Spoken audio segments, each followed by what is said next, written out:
Now we'll have the chat with Bryan. I'm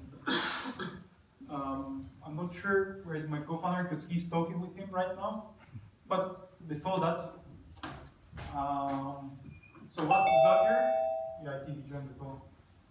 So what Zapier is? Zapier is it's pretty popular, cool company. We use it. Their services in our startup. It allows marketeers to connect different tools. For example, if you have HubSpot, you can connect it to SendGrid, and then you would make it work very easily. They are part of Y Combinator, the most innovative accelerator in the world. Companies from their portfolio include Airbnb, Dropbox, GitLab, and many more. Valuation of above 150 billion. They're 100% remote, so I'm really excited to hear what he will say. And they have 250 people working remotely. Yeah, let's. Yeah, I spoke with him just now, and he is online. Sure, I will just grab my computer.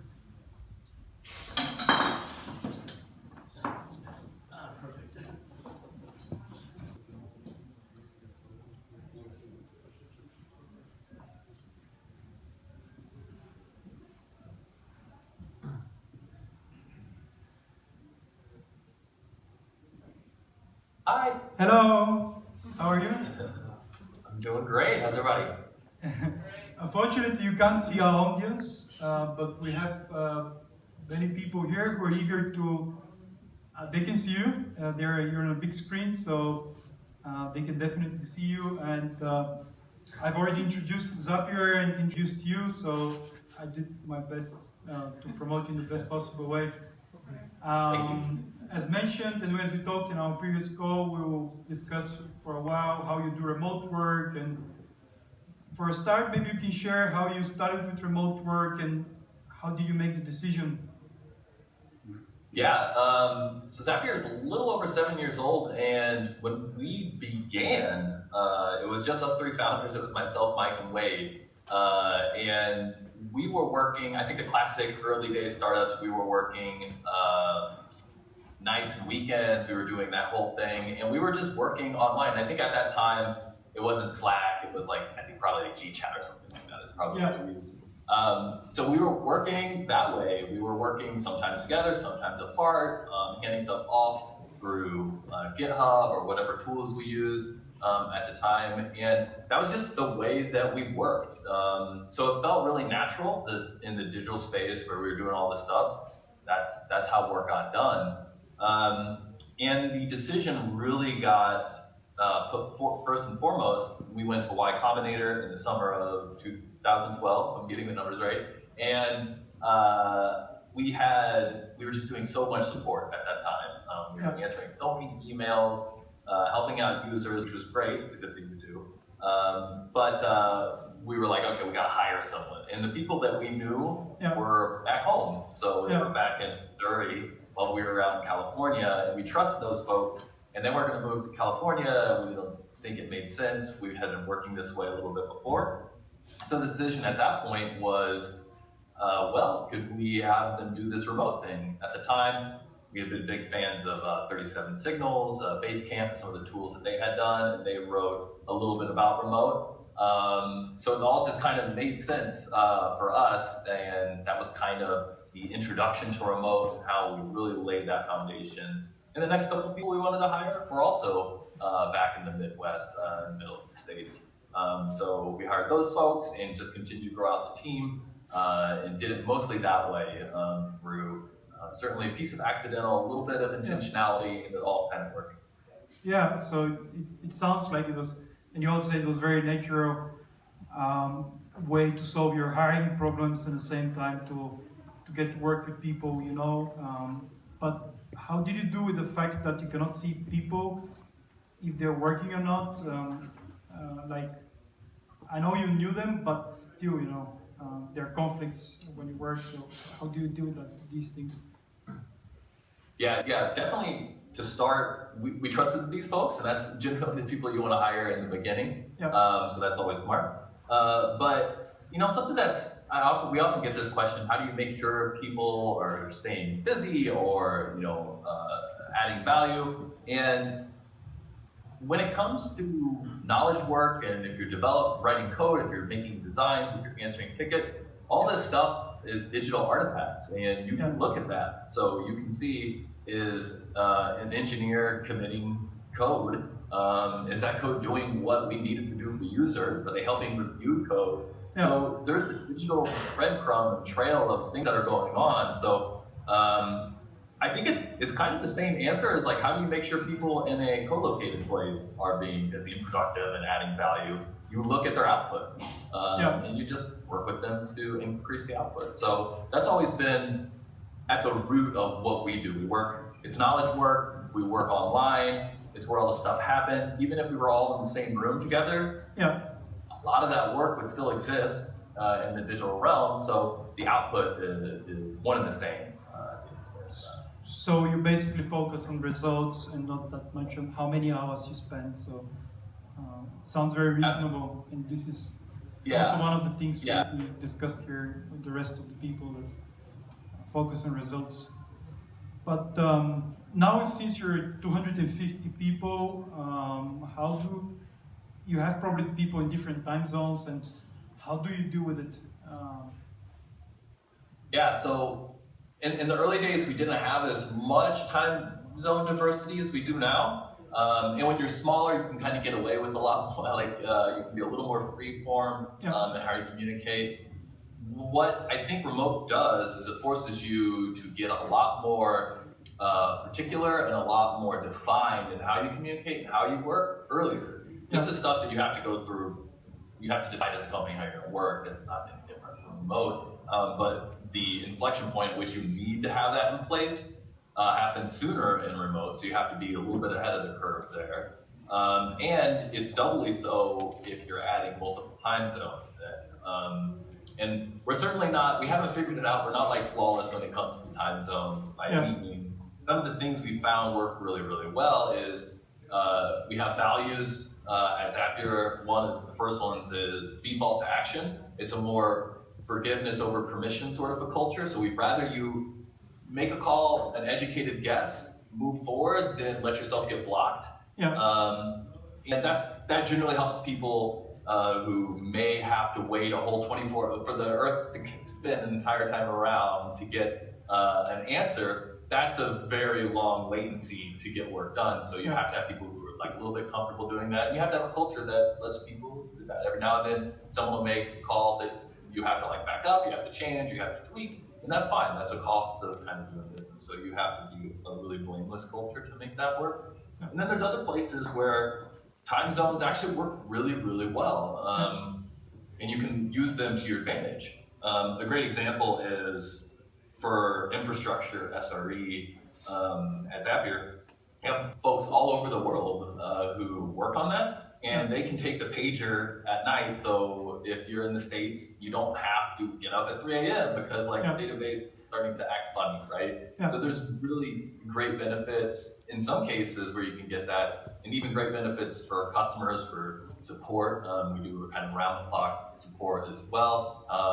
And nobody has to stay up and work weird shifts or whatever. We would just hire to make sure to have that kind of round-the-clock coverage. So that's often places where you can take advantage of the time zones as well. But in the places where you do have to manage it, we found that kind of creating a culture that lets people push forward and default action is really important.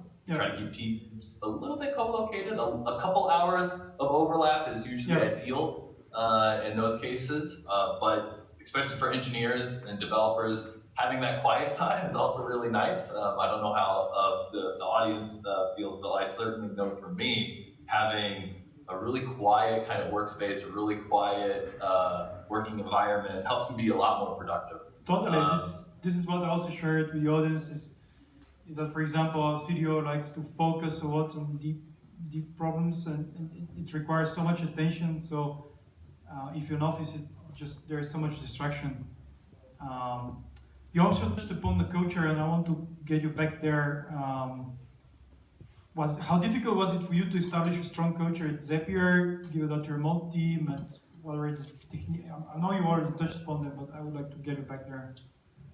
Yeah, I think, for us, culture is often, it's how you behave. It's a collection of behaviors and patterns inside of an organization. And one of the things we try to do is, I mentioned a value, but we have 5 different values, and we've tried really hard to make them not be posters, if that makes sense. Like, I think we've all been at companies, and maybe some folks are at companies now, that have like values of be excellent and great work, right? Which I think is kind of table stakes, like that's what we're here to do. So you kind of have to have values that sort of take a position. Maybe in a, let's say, a highly regulated environment, it would not be smart to have a default to action value, because there might be some significant consequences of making the wrong call, right? So if this is life and limb, that's not move fast and break things is not a good idea, right? So in those cases, that value is actually completely counter to what you wanted to build inside of your company. So we've tried to stack up our values around things that we think are really important and embody what we believe. One of my favorite values is Zapier, besides the default action, I like quite a bit.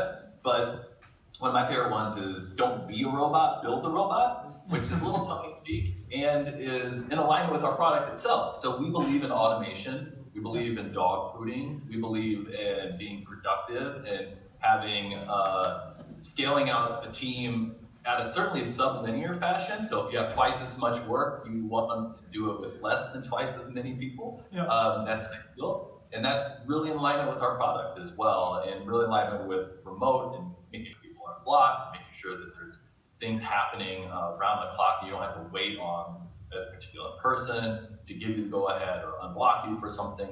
These are all a part of the culture and the ethos. So it takes purposeful design around those. Totally.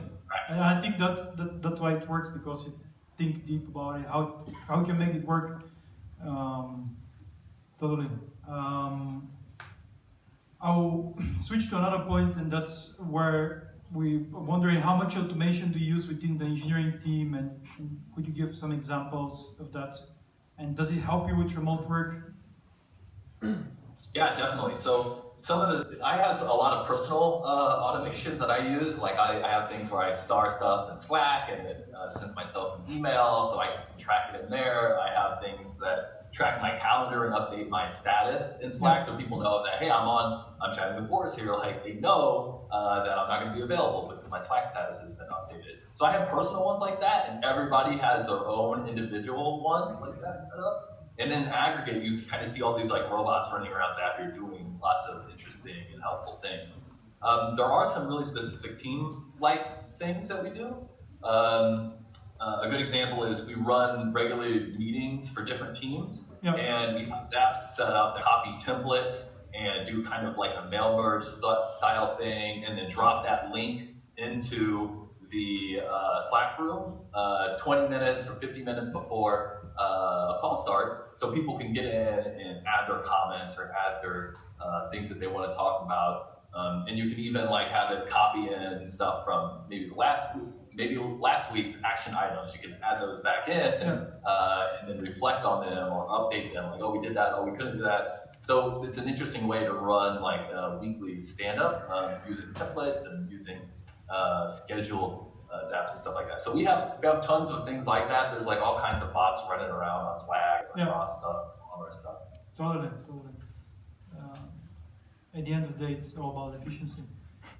I'm curious, what are you looking for in remote job candidates, and if somebody from the audience is interested to work remotely for Zapier, how can they get in touch and win you over?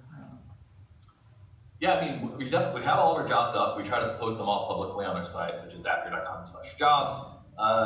But some of the things that we think a lot about when we think of hiring, of course, it's the values, but we're always looking for folks who can work a little bit autonomously, who have that experience to kind of lean in and maybe unblock themselves, push forward. It's always interesting. So there's some companies that kind of do a mixed environment.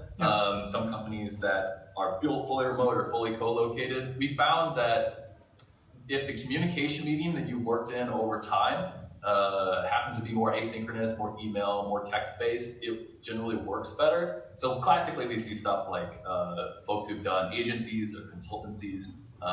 If you're working with clients, usually that interaction is done more digitally, which really gives a leg up because so much of what we do is just communication, making sure that we have really good comms. Really kind of, there's not a lot of companies out there that do remote, so if you're really excited about that, you should learn a lot about the companies and try to, because there's not so many that you couldn't really like learn intimately what they do, and try to be interested in the company for what they do. I don't know how many times we get applicants who are like, I'd love to have a remote job, or I want to work from home, and that's their connection, which we believe in working from home and remote and everything like that, but you're also competing with everyone in the world, right? Exactly. Which means that you'll work with really amazing people, but it also means that you also have folks who are putting a lot of effort into how they're applying and who they're applying to, and being very thoughtful about that. So the bar is a little bit different than what you might be used to in a co-located environment, where it's within a certain radius of a headquarters or something like that. So that's something to think of when you're applying as well. You don't want to stay shallow in your interest. You want to kind of show like, hey, this is why I'm excited. This is some interesting stuff going on, and really kind of step up because you're competing on a global stage. Totally agree. But thank you very much for the call. I'm really happy that we could share the knowledge about remote work and make everybody ready to work remotely in the global job market. Of course. Thank you very much, and my next slide I'm having the robot you talked about, so I will tell the rest of the audience how they can apply for the job openings. Speak to you soon. Bye-bye. Awesome, thank you, Boris. Thanks to you, everybody. Bye-bye.